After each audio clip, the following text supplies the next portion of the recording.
Good evening, YouTube. So this is sort of a take two, although it's not a repeat of a video recording, but more of an extension of the evening, because this is for my more political analysis channel, life critique, life sharing, etc., um, mental health, self-help, observations, and so tonight I'm going to show you a an original sculpture that I did over the winter of 2025, and it may have rolled into 2026 as well. So here it is. So I just did a longer presentation of this piece, about 25 minutes long. It's on my art only YouTube channel. It's Michael Angel Studios. So that's Angel with two L's, in case you're searching. I'll do my best to remember to put a link down in the description. I know I've missed that a few times last week in doing that, and I need to go back and do some edits. So this piece is 26 inches tall by 12 wide and then about 12 inches deep. So it's a pretty big piece, at least in my world. I would consider this more of a large piece. And it's made of microcrystalline wax and a red, what's sort of the colloquial name for it is red foundry wax, but it's also jeweler's wax as well, which comes in many grades and colors. It comes in red, blue. I think there's there might be a white and a black, but I know there's red and blue. But this is ultimately red foundry's wax. But again, jeweler's wax would also work. And I figured this is like a medium grade hardness as far as jeweler's wax goes. Very few found objects in this piece, maybe like 2 or 3%, if that, or maybe even 0.5. You've got the round donut shapes, which are wood, and you've got the eggs on the back side of the piece.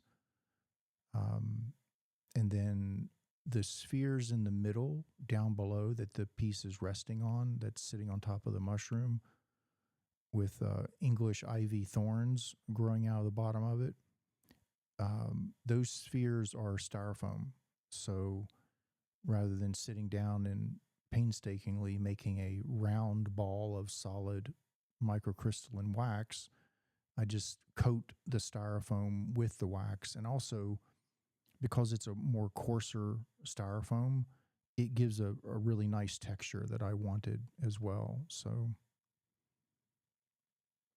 and this is with the new lens, the Miki 50 millimeter, with an f-stop of 1.8, although I'm not using the f-stop at 1.8. I think it's at like 4.5 or 5 right now. But the lens is, it's doing pretty good.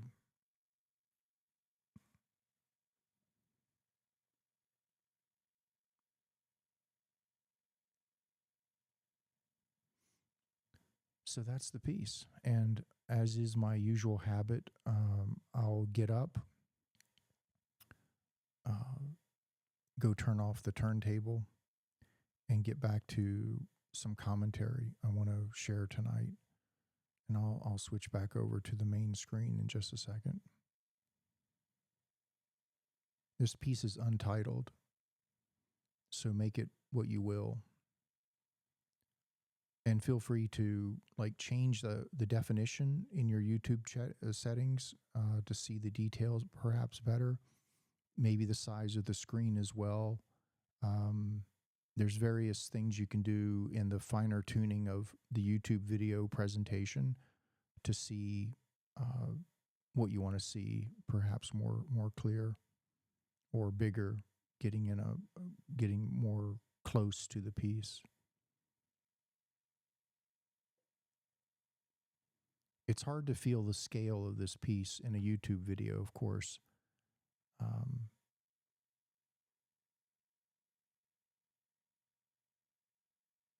and that goes for pretty much all sculpture.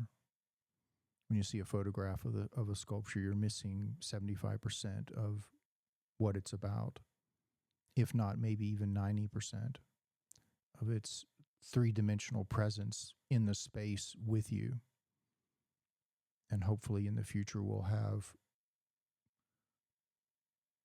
like 200K holographic projection that we can push a button and have it holographically projected into our presence.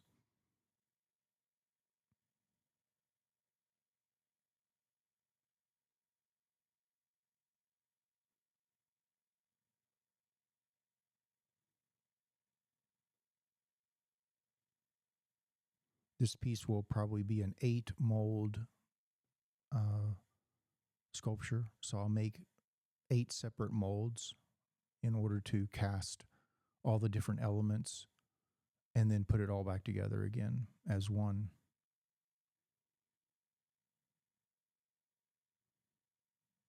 So there's going to be some brain surgery taking apart this piece.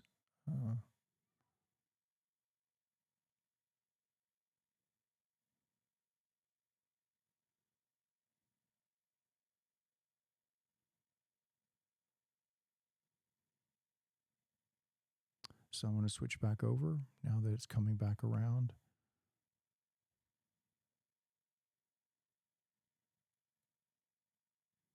Okay. And we have a little bit of a little focal thing going on there. I will be right back.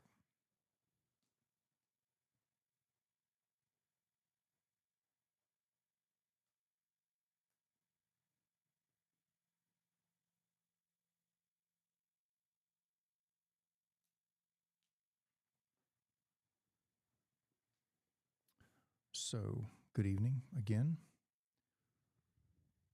There it goes. The camera's doing better tonight. I think it's changed its mood because its friend that's about 8 feet away has a better lens. So tonight I wanted to talk about politics, which is no surprise on this channel. And ultimately, I want to put a little challenge out there to centrists, neoliberals, leftists, rightists, Democrats, Republicans, Green Party, independents, whatever you categorize yourself as. So here's an idea. Let's say certain religious leaders, as far as been my experience, have very large egos. They project their own itinerary through their subjective interpretation of literature, scripture, if you want to call it that. Ultimately, it's literature. And whenever you have an ego, most people do have an ego. Some don't, curiously enough. You have an agenda, which is not religious, in my opinion. That you have, let's say, a religious idea of a Messiah returning, for example. And then you have folks who take other religions' ideas of, say, a Messiah returning, and they say, nope, it's not going to be a Christian Messiah. It's going to be another Messiah, but of our faith. Well, this is pure ego competition. And I feel like it's high time people notice it for what it is in its fundamental baseline dynamics, and that is agendas, human agendas, not divine agendas or celestial agendas, but just simply ego competitions and agendas of control, influence, uh, power, and attention. So, attention is the fuel for ego. You will not find big egos who are quiet introverts living in a hovel in the middle of Canada or Alaska, uh, fishing for salmon and helping a maimed mother bear raise her cubs. This is not going to be an egoist doing this. So attention is a really big factor with ego and with agendas,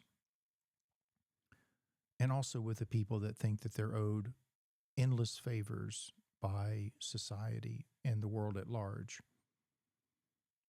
Never mind the other cultures that have suffered magnitudes larger losses than the said culture with a bigger ego. So I find it interesting that in America, you have an indigenous people of many tribes, but ultimately, those people belong to a kind of genome, which would be the Indian nations. Okay. I find it very curious that they're not egoists, as far as I can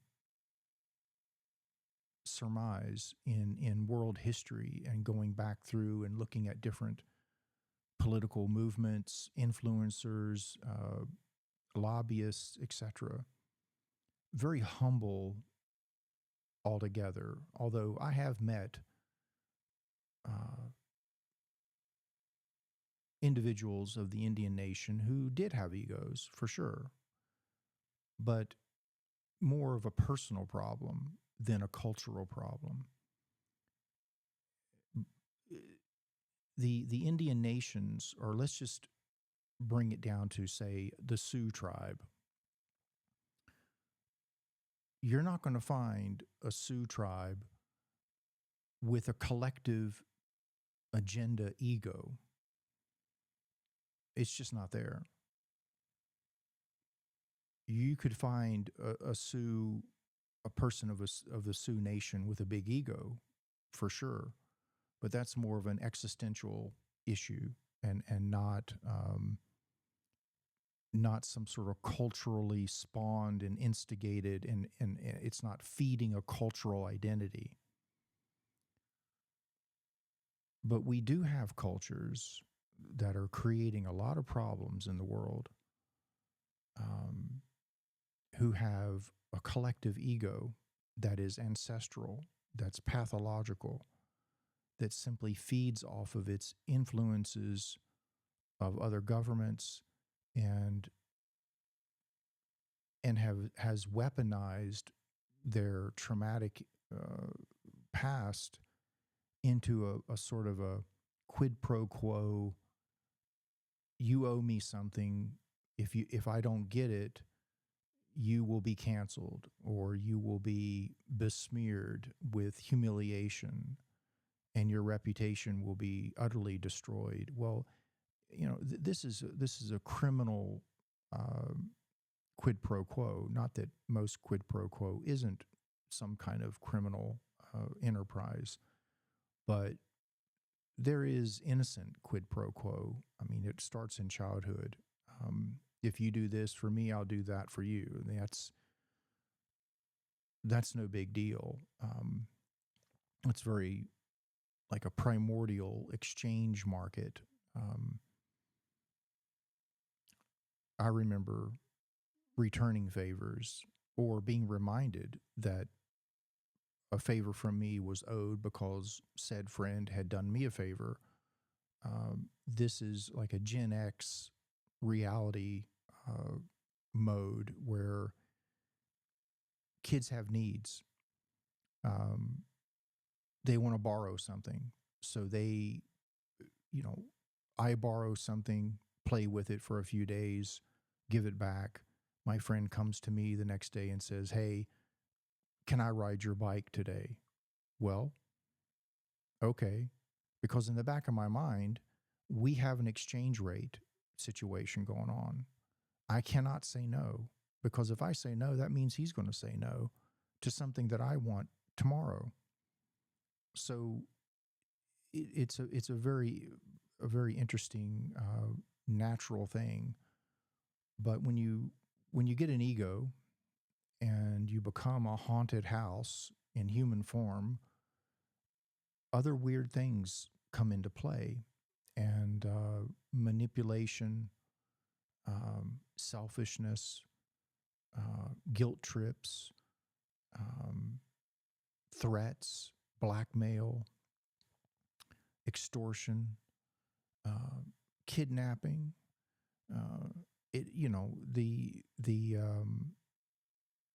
ladder of escalation is pretty dire, and so back to where I'm going with all this.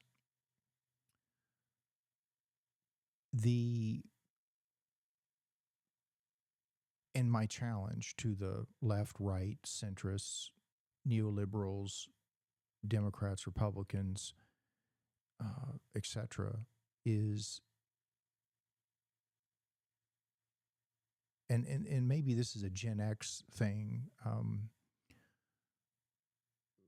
but I feel like dignity, ethics, morals, principles. If you simply put in your mind, do not hurt another person's feelings, do not rob or threaten or compromise the sovereignty of a sentient being who has human rights. You just put very simple priorities down on paper, and they are on paper, but for some reason they mean nothing to people in charge, people in power. And if there were enforceable ethics and enforceable morals, the world would be a better place. But ultimately, we cannot mature if there's not enforcement. It's just like raising a child. If there's not discipline, the child's going to self-destruct. It's just how it is. There's rules, there's methods, and my grandmothers raised me. Took two of them, but they did it. And this is Gen X time. Like basically the 70s and 80s as well, because I was born in 68. So discipline was me learning boundaries. I had no boundaries. Of course, most children don't. I mean, unless you're born with a neurological situation that you have a predisposition to a default boundary that's just part of your nature. But for me, I was ultra precocious. Um, if if uh, if I couldn't get in trouble by myself, I would find someone who could get me in trouble. So that's how I was working, and so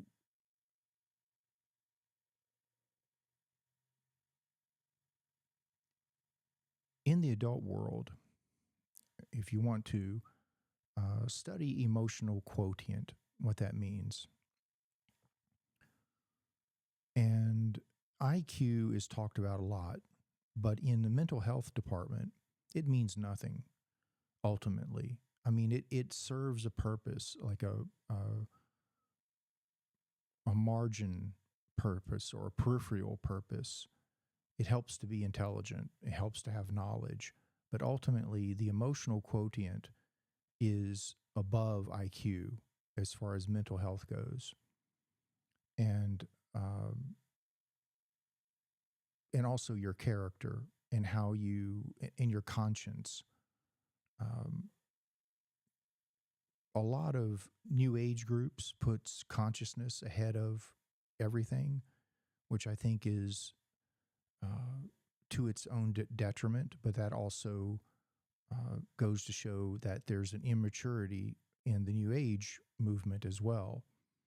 That consciousness is is only as important as what it's looking at and embodying. So it's a substance, but it's not much good if you don't have a container to put it in or something that has boundaries and a focus and a reason for being. So put your consciousness in your conscience and see what happens.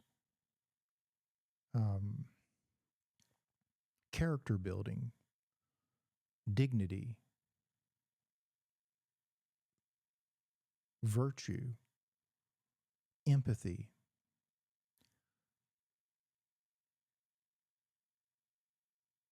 acknowledging others' pain,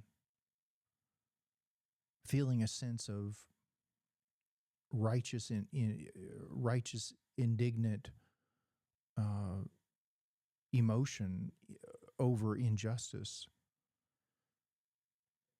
and these things are from people's internal character, the mechanization of their emotions and what they know to be valuable and true.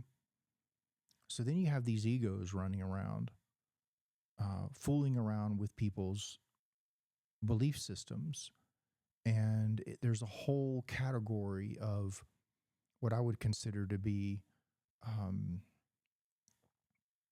a kind of demonism where it's just pure pure ego redefining and corrupting these natural laws in order to get attention and create its own mind child outside of itself in the minds of others. And it's a disease. So you've got cancer, but then you have all these other cancers that are ultimately not clones of cancer itself, but offspring. And like pancreatic cancer is not thyroid cancer, and thyroid cancer is not blood cancer, and blood cancer is not bone cancer, and yet it's all cancer. So you have this in religion as well, and in politics, um, and it doesn't take long for it to evolve villages and categorical identities like Democrat, Republican, centrists, neoliberal, liberal, um, Catholic, Lutheran, Methodist, Baptist, uh, on and on. And yet, to me, all these types of don't they take people further and further away from the taproot. And and from the origin story of religion itself or politics itself. So the more villages you have spread out over the landscape, the further you get from the central beginning of all that. So returning to the fundamentals and making them always the focus, in my mind, is one of the only ways to maintain balance of some kind that works outside of religion and politics. It's human, it's humane, it's good, it's discipline, and it has to be reinforced. It's like the ICC and the ICJ. They have warrants out, but they can't enforce them. And when The Hague, in the early days of the Gaza situation with Israel, and when warrants went out for Netanyahu and many of his cabinet members, arrest warrants, senators in Washington, D.C. wrote threatening letters to The Hague around this. And of course, as I've mentioned before, the United States has it in their law, and it's called the Hague Invasion Act. Believe it or not, research it. It's there, which basically states that if any American citizen or proxy that's connected to dual citizenship, which Netanyahu has, because he's, I believe he's from America, but I'm a little bit fuzzy on where he's from, which is a good thing because I want to memorize the least amount of personal details of his character as possible. But I think it's like maybe Boston or possibly Wisconsin. I'm not sure, but it's somewhere up north. That's for sure. He's not from Alaska or Hawaii. That is true. So ultimately, the Hague Invasion Act, and so the ICC and the ICJ cannot enforce their arrest warrants. But my point being, hypothetically, let's say that the ICC and the ICJ, The Hague, had the largest standing military force on the planet, that the nuclear nations would dismantle 75% of their arsenals and transfer them to the ICC and the ICJ, and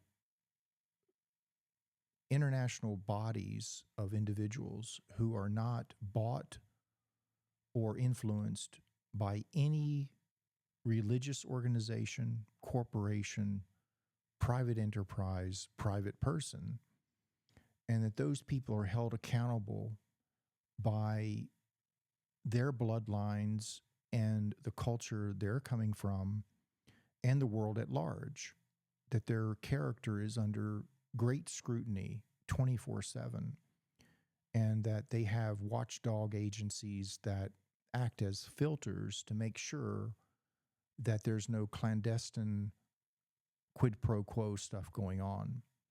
So these would be individuals that they would have many layers of protection set up for them. Could they live normal lives? Probably not. But do they now? No, they don't. Particularly when you have Israel and Mossad and AIPAC threatening and sanctioning individuals of the ICC and the ICJ.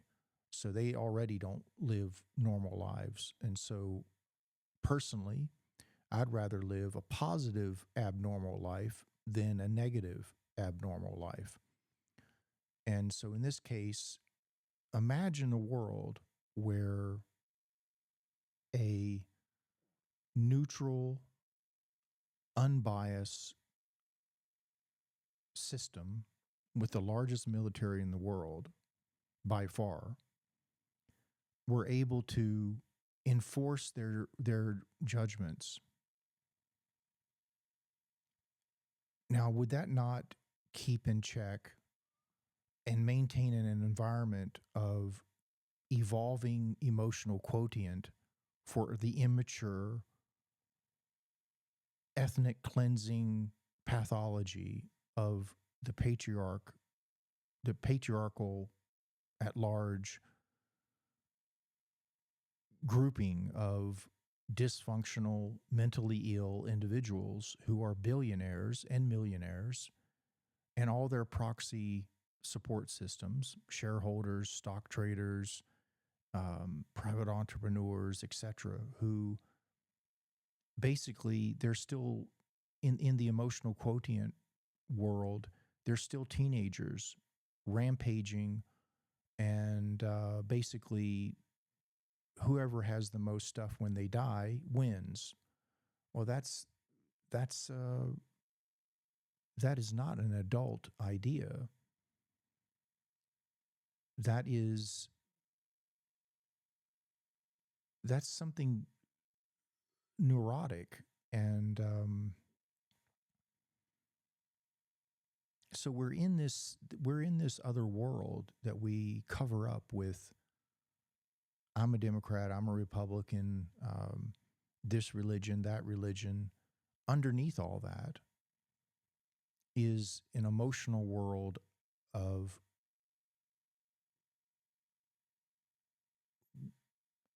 questions like, where is your character? What is your moral compass? Do you have a moral compass? Do you know what character is? How do you act under pressure? How do you act while having expectations demolished? How do you own your own loaded diapers? How do you apologize? How do you care for others? Do you listen, or are you just hearing a person? How do you help others when you know that sincerely they need it? Will you stop your life for a while in order to start up someone else's? These are all phantoms roaming around inside of everyone. And they're phantoms for the most part because we live in a materialistic capitalist society, and the world is chock full of ego and characters and masks and pretense and agendas and more ego and ancestral pathologies, things that cultures and religions have inherited unfinished business from their ancestors. And so if we don't focus on base human aspects and hold those in an ironclad way, all this other peripheral stuff is going to get away from us, and it already has. All you have to do is look at Israel and the American situation and the right wing basket that's in Europe, in the UK, and of course the Russian pathology of czars and that whole egoic lineage. So there's some thoughts tonight I wanted to put out there, and I hope it made sense. I'm a rambler, so, and this is all just kind of off the top of my dome. So I sometimes will stray out into the ethers, gather a few things. I collect small baskets in large baskets. Sometimes they don't have anything in them, but there's still a collection of baskets. And but I think you got what I'm putting down tonight, and that I'm going to reiterate a few things just to close. And I hope you're not hearing the sound of my camera fan because I forgot to turn it off. There's a little clip-on fan that keeps my camera from overheating. And if you are hearing it, my apologies. I'm dialing it in still, folks. So keeping your word,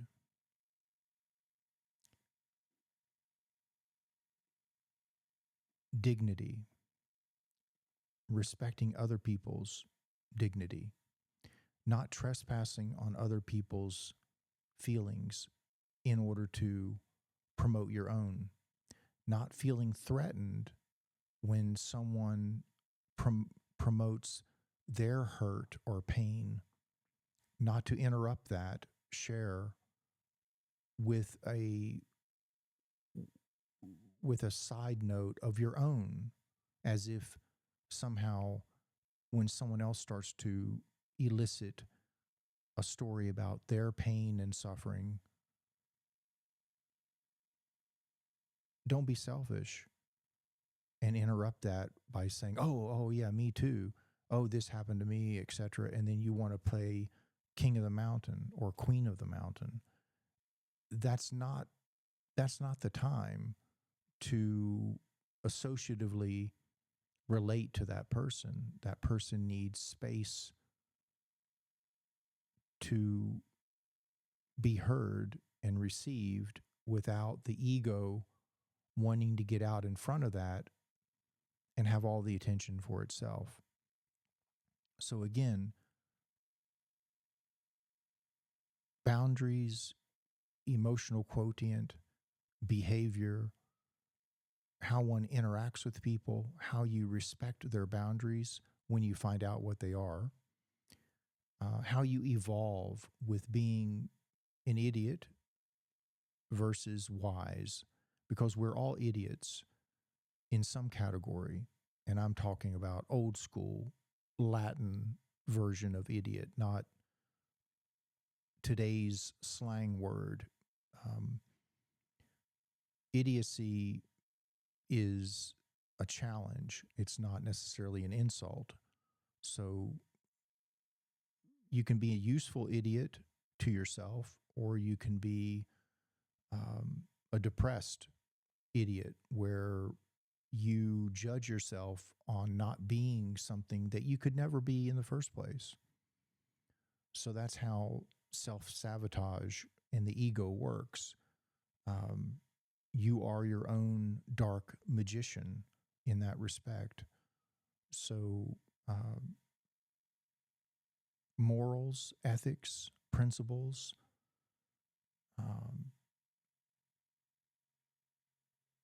how to be a kind person, but also how to lay down the law when one person's evolution steps on your evolution's toes. That we're all evolving. No one is finished. No one is complete.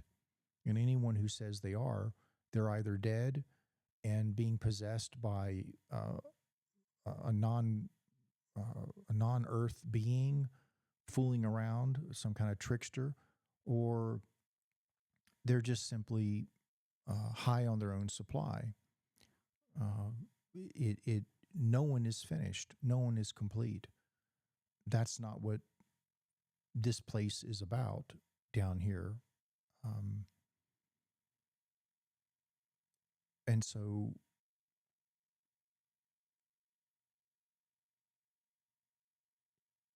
how much of the real you are you, and how much of it is just pretense and acting and scripted? How sincere are you? Are your feelings connected to what you believe? And what are your beliefs? How do they make you feel? And what version of yourself are you when you're feeling those effects? And is that version what you want, what you need? What's the quality of your life based on those feelings that are created when that belief system is in your hard drive? So, um, being human is completely different than a human being.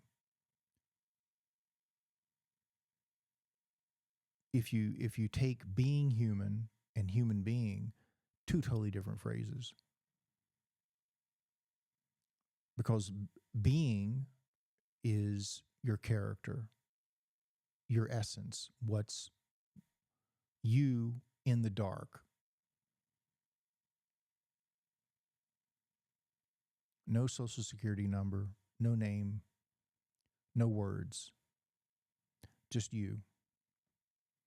And then human is just what you happen to be, the platform that you're uh, fooling around with, and that's fooling around with you. But a human being is oftentimes being caught up in the program and not being in control of the hard drive, not making mature choices and challenging the ego.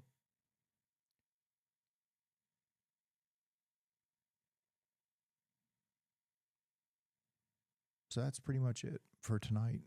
Um, I hope I wasn't too redundant in certain things. And I wish you all the best. Feel free to like and subscribe, leave a comment, and until we meet again, thank you for your support.